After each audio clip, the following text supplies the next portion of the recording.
Yeah. Anyway. Yeah. Great. Stuff like that. Well, I don't like actually, but sometimes I like it because it's more, it feels more like karma. Yeah. It's all karma. Yeah. If it goes good, it's karma. It's true. Yeah. Just good karma. Purification. Yeah, will it go bad? Yeah, purification. Yeah. Woo! Okay, what's the time? 9:31. Better start. Okay. Oh, there's a few people there. Good morning, everybody. Morning, Jason. Morning, everyone online. Hello. Welcome to meditation this morning. So, of course, we're in the chapter of joyous effort. So, we will be doing meditation on joyous effort. I'll be winging it a little bit. But first we'll do a concentration meditation just to calm our mind. And then we'll do a meditation on some words from Lama Tsongkhapa's Lamrim Chenmo for the benefits of joyous effort. And then we'll look at some of the teaching that Geshe Ponsok Sultram gave us yesterday, which was fantastic.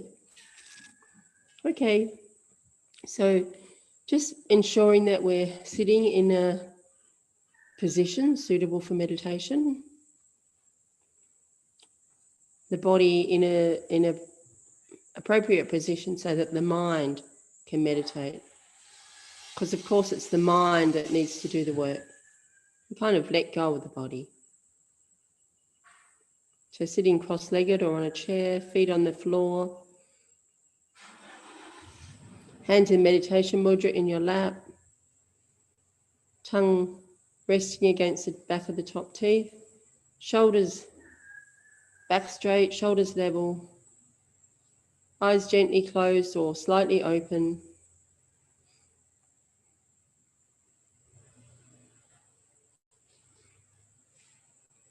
And relaxing all your facial muscles. In particular, relaxing all your facial muscles. The brow, the jaw. And now just taking the breath as your aspect or object of meditation. Watching the breath as it enters and leaves your nostrils or the rise and fall of the abdomen. And making a determination to watch this object. And as soon as you notice that you wander from that object, very gently and kindly with yourself, bring your attention back to the breath.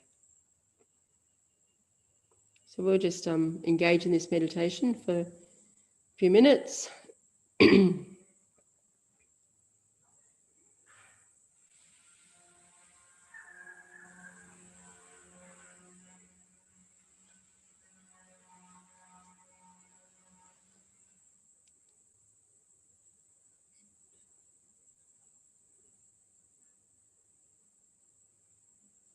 As soon as you notice that you've wandered to other objects, thoughts, feelings, sensations or sounds, bring your awareness, your attention back to the breath.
So now that we can think that we're engaging in this meditation for the benefit of every single living being, in gathering them around us, family, friends and family, enemies, all the strangers, filling the sphere of space before you. And as always, generating a connection with them, a connection of loving kindness and compassion, and understanding. Understanding that they're just like me, just wanting happiness and not wanting suffering. It's all we ever want, wanting happiness and not wanting suffering.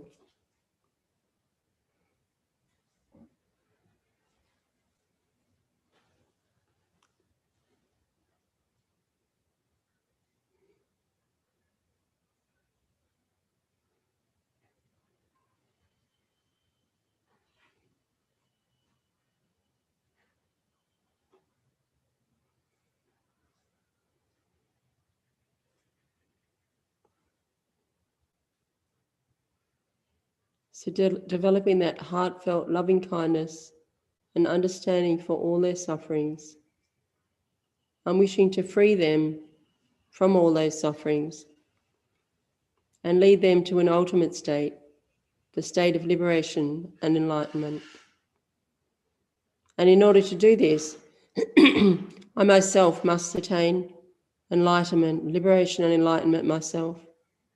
I myself must give rise to perceptual realization of emptiness, uprooting all those afflictions.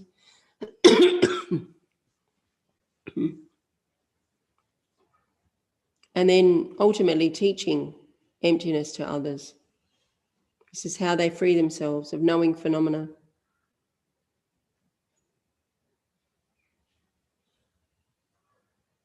So I'm going to start off with some words from Lama Tsongkhapa's Lamrim Chenmo on the benefits of joyous effort.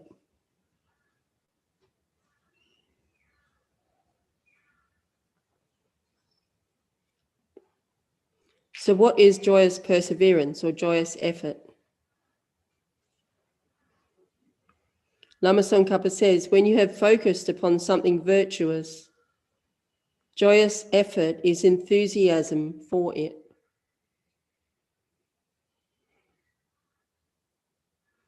Engaging in the Bodhisattva deeds says, what is joyous perseverance? It is delight in virtue.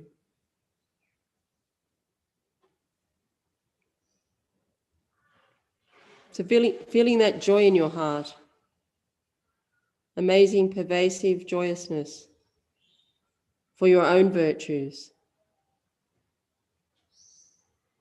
for the virtues of every living being, every other ordinary being. How wonderful it is that they engage in virtue, that they wish to benefit others. And one thing I always remember, as Lama Zopa said, that they stop at red lights. How wonderful it is.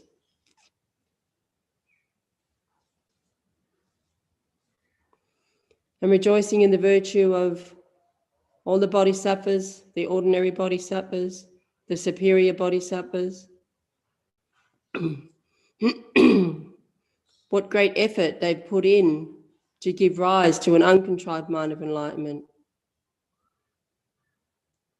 and to a perceptual realization of emptiness, to gain the paths of the bodhisattva, paths of the 6 perfections, the other 5 perfections, to purify the cognitive obscurations, those imprints, grasping at true existence. And doing it also because of being a bodhisattva for us. How amazing, how precious, how wonderful.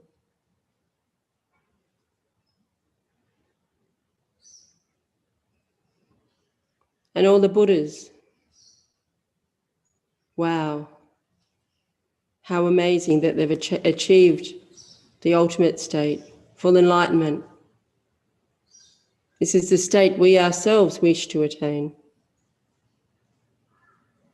And then the gurus, how amazing that they're hanging around to teach us, to help us on the path, so that we too can attain that state.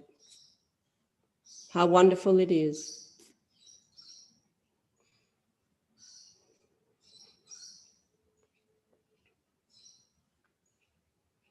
The Bodhisattva levels explains it as a flawless state of mind that is enthusiastic about accumulating virtue and working for the welfare of living beings. Together with the physical, verbal, and mental activity, such a state of mind motivates.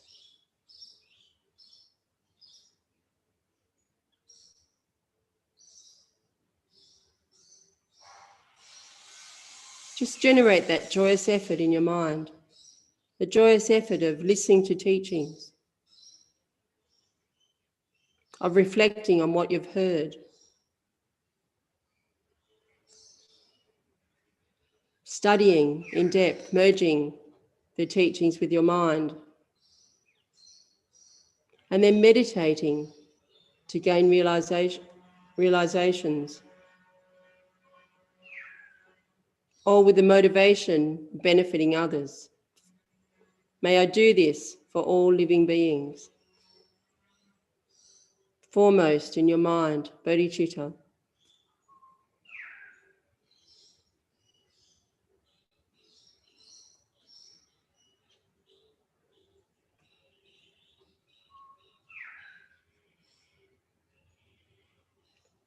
And then how to begin the practice of joyous perseverance. Frequently reflect upon the benefits of joyously persevering and the faults of not doing so. For you will develop joyous perseverance if you habituate yourself to this reflection. And as to its benefits, the exhortation of wholehearted resolve says,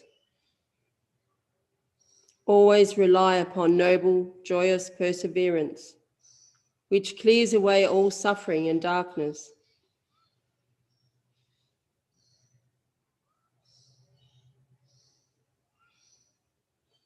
Which is the basis of freedom from miserable realms.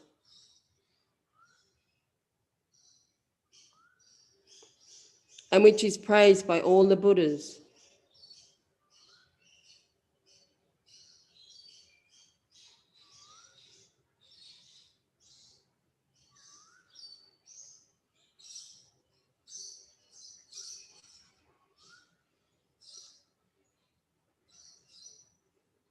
One who joyously perseveres has no difficulty accomplishing any project, whether mundane or supramundane.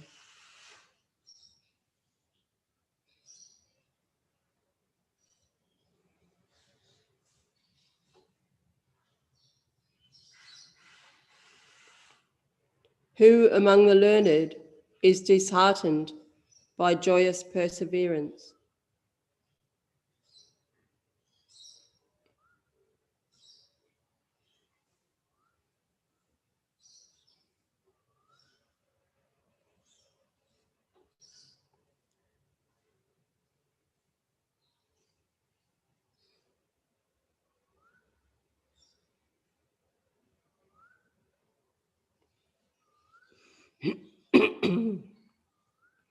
Those who set forth for the Buddha's enlightenment perceive the faults of lethargy and sleepiness, and then continually persevere with enthusiasm.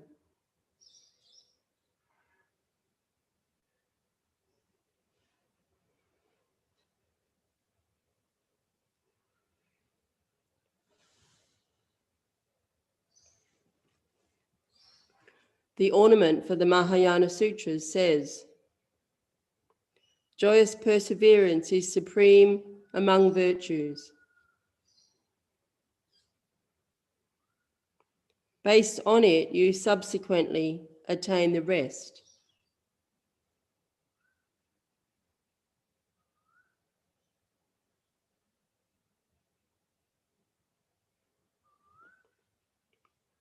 Through it, you immediately gain a supreme state of joy, as well as the mundane and supramundane attainments.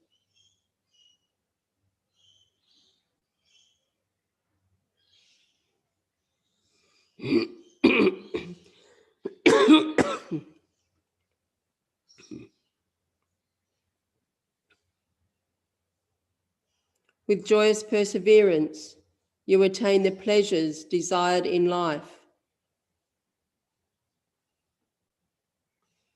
become possessed of utter purity,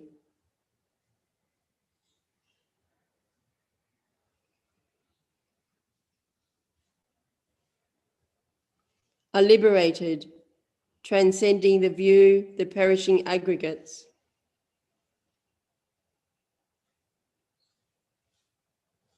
and reach Buddhahood, the supreme enlightenment.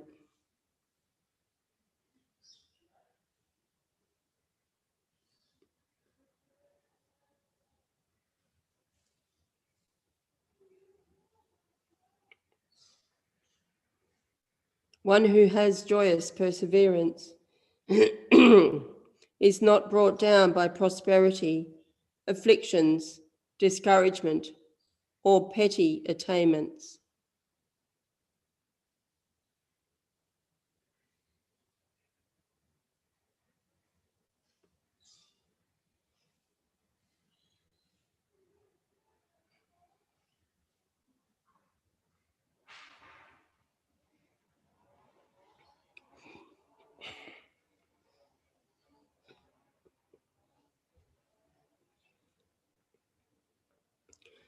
The Bodhisattva levels as well says, because joyous perseverance alone, nothing else, is the principal and highest cause for the correct attainment of a Bodhisattva's virtuous qualities.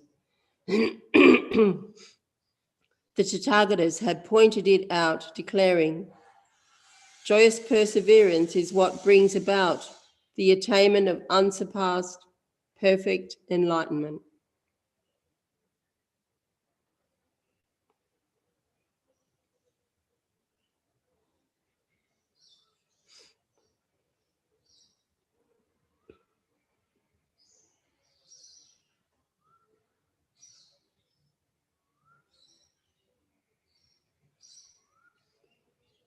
The Compendium of Perfections also states, if you are free of fatigue and have great joyous perseverance, there is nothing you cannot attain or accomplish.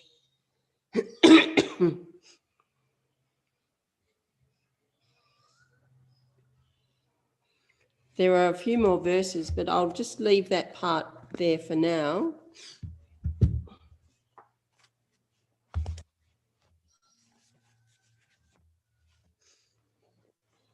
So where we are in the text is we're in the chapter of joyous effort, and we're under the first heading, the main heading, abandoning that which is congruous with joyous perseverance.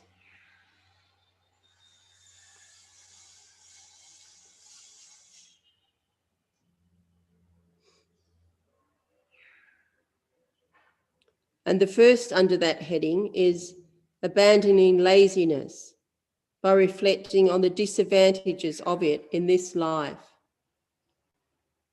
And this is the main affliction that we're dealing with at the moment, to abandon laziness. And we abandon that by developing joyous effort.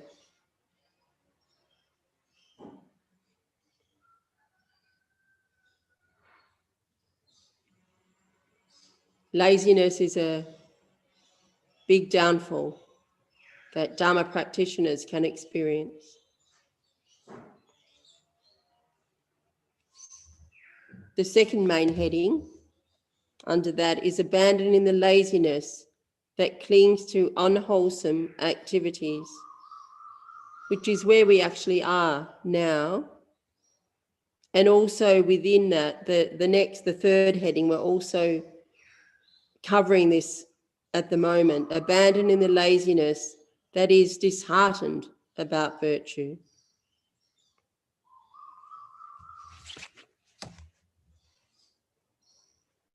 So just wanted to go back at one tiny bit to verse 14,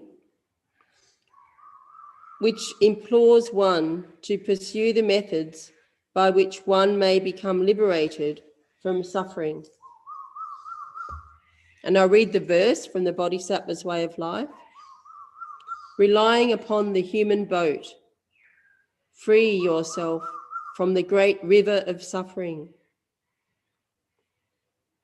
As it is hard to find this boat later, do not sleep at this time, fool.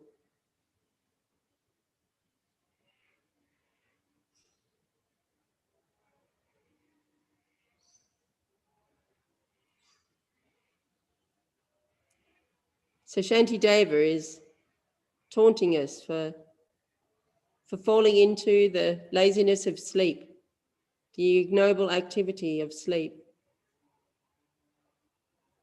which would cause us to waste our precious human life. We have so much opportunity with this precious human life to attain the stages of the path to enlightenment. So much opportunity to merge our mind with the Dharma. So much time to study, reflect, and meditate,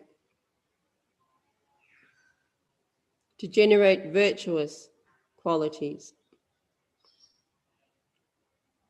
And using this precious human life, taking the essence of it, is choosing to engage in virtue and actively turning away from non-virtue.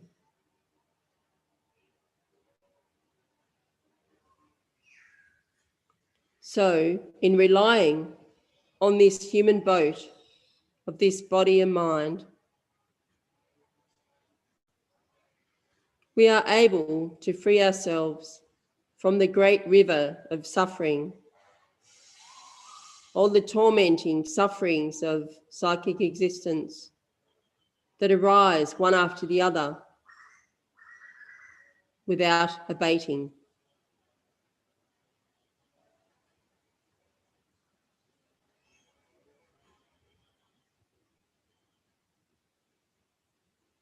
All the difficulties, all the trials and tribulations, all the suffering of the body and the mind. So Shantideva implores us to use this body for our benefit, to engage in virtue.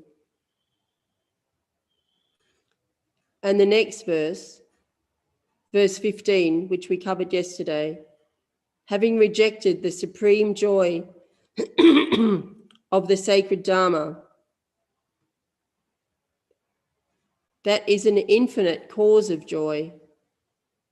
Why do you enjoy being distracted by the causes for suffering, frivolous amusements, and the like? So reflecting in your own mind why that is so. Why do we enjoy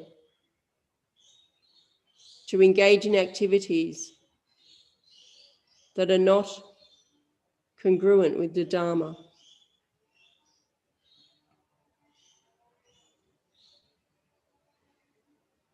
One, of course,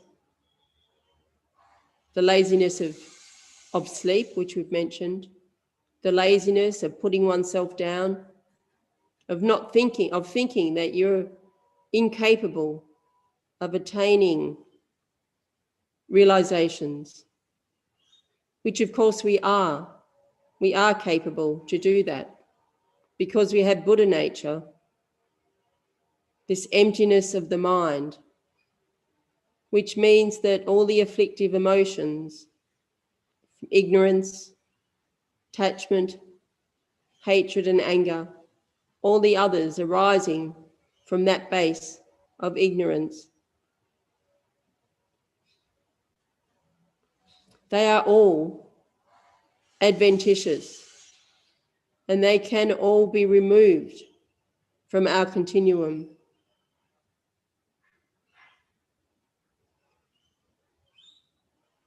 So why not take this opportunity to do so? To take the essence of your precious human rebirth and work to eliminate, to gain true cessations in your continuum, true paths and true cessations, the actual Dharma.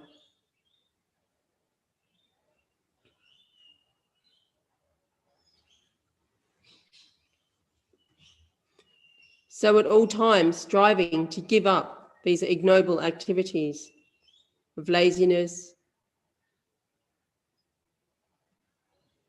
of watching TV, YouTube,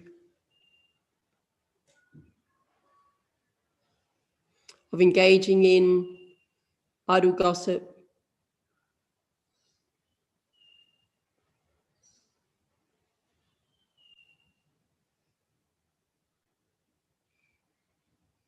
of engaging in things just not beneficial, just not worthwhile.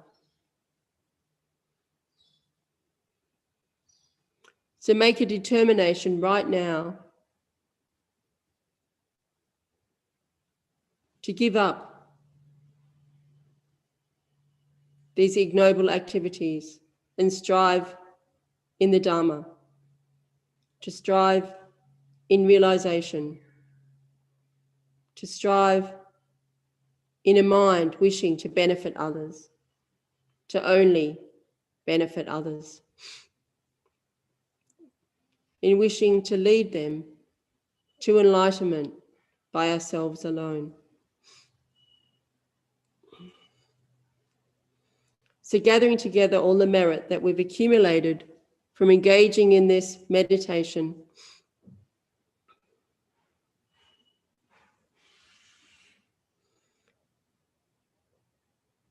dedicating this merit to ourselves so that we can use this life for others. We can use this life to realize emptiness, to realize how phenomena exist, but only doing that so that we can teach it to others, so that we can allow them to free themselves from those sufferings.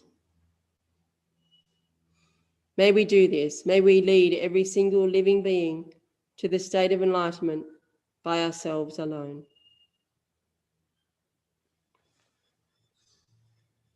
Thank you, everybody.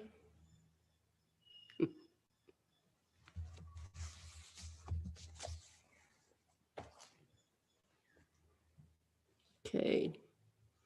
Okay. Thank you. All right, I'm going to turn everybody off. Thank you. Thanks, Kate. Nice to meet you the other day and see you the other day. Okay, bye-bye.